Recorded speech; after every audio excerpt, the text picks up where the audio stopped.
Assalamualaikum warahmatullahi wabarakatuh. Perkenalkan, nama saya Safira Muharrahman dari kelas RA1 Informatika dengan NIM 5520 1230064. Saya buat video ini untuk memenuhi tugas pada mata kuliah Interaksi Manusia dan Komputer. Tolong disimak videonya. Oke, langsung saja. Di sini saya akan mempresentasikan mesin cetak 3D atau 3D printer yang disusun oleh Safira Muharrahman. Yang pertama di sini ada pengertian mesin cetak 3D atau 3D printer.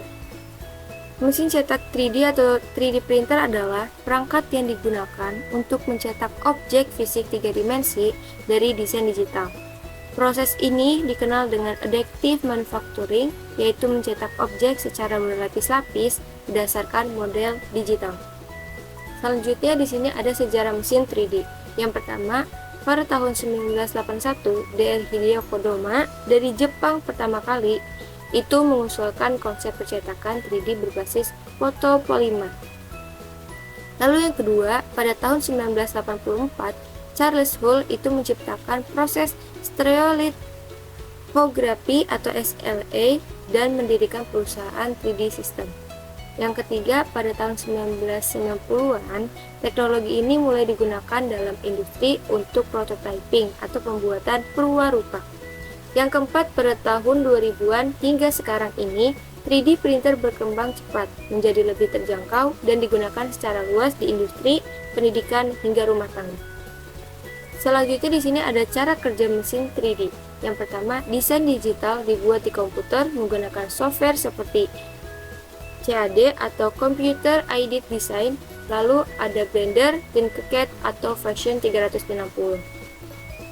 Yang kedua ada model 3D diubah menjadi file STL, lalu diolah oleh software slicing misalnya Cura menjadi lapisan-lapisan G-code. Lalu yang ketiga, printer membaca G-code dan mulai mencetak lapisan demi lapisan menggunakan bahan seperti PLA, ABS atau plastik, resin, metal powder, nylon, dan lain-lain. Selanjutnya di sini ada interaksi manusia dan komputer. Interaksi terjadi di berbagai tahap. Yang pertama ada desain, manusia mendesain objek di komputer. Lalu yang kedua slicing, komputer menerjemahkan desain menjadi instruksi detail. Lalu yang ketiga pengaturan mesin, yaitu operator mengatur suhu nozzle, kecepatan, ketebalan lapisan lewat layar atau komputer.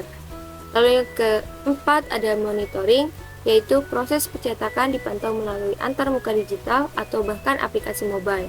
Lalu yang kelima ada maintenance, yaitu operator melakukan perawatan berdasarkan notifikasi dari sistem printer. Lalu selanjutnya di sini ada manfaat mesin 3D. Yang pertama, produksi cepat prototype. Yang kedua, efisiensi biaya dalam pembuatan cetakan atau komponen. Yang ketiga, personalisasi produk, kostumisasi tinggi.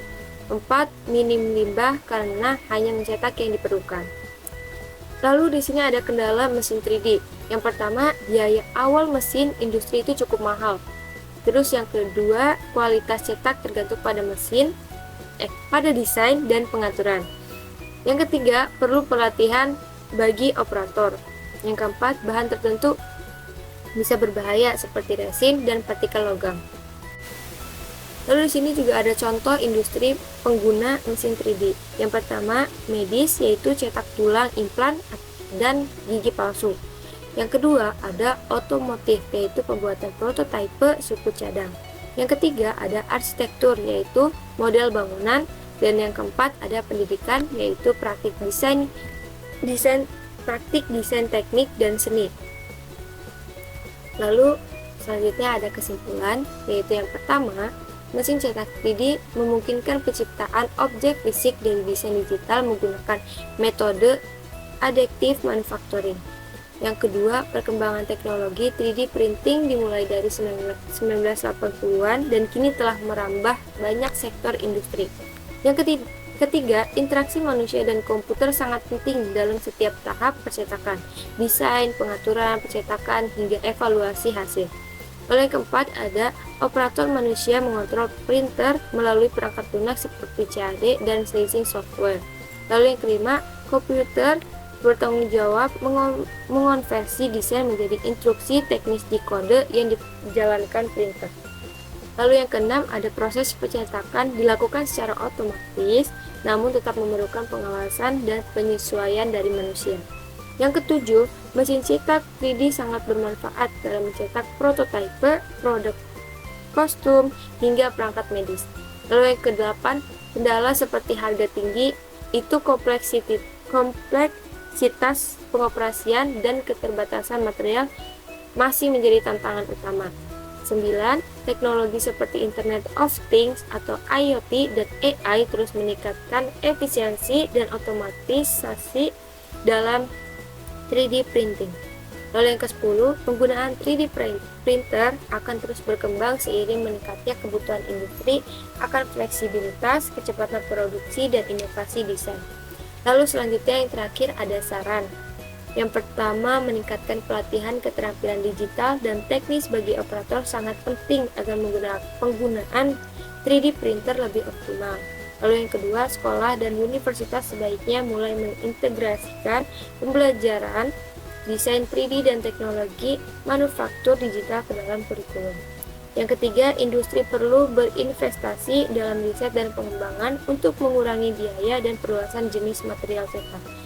Lalu yang keempat, penggunaan 3D printer harus dibarengi dengan regulasi keamanan bahan dan limbah, terutama untuk resin atau material logam.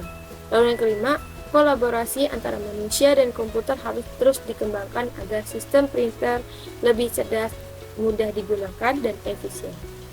Mungkin cukup sekian presentasi dari saya, kurang lebihnya mohon maaf. Saya tutup. Wassalamualaikum warahmatullahi wabarakatuh.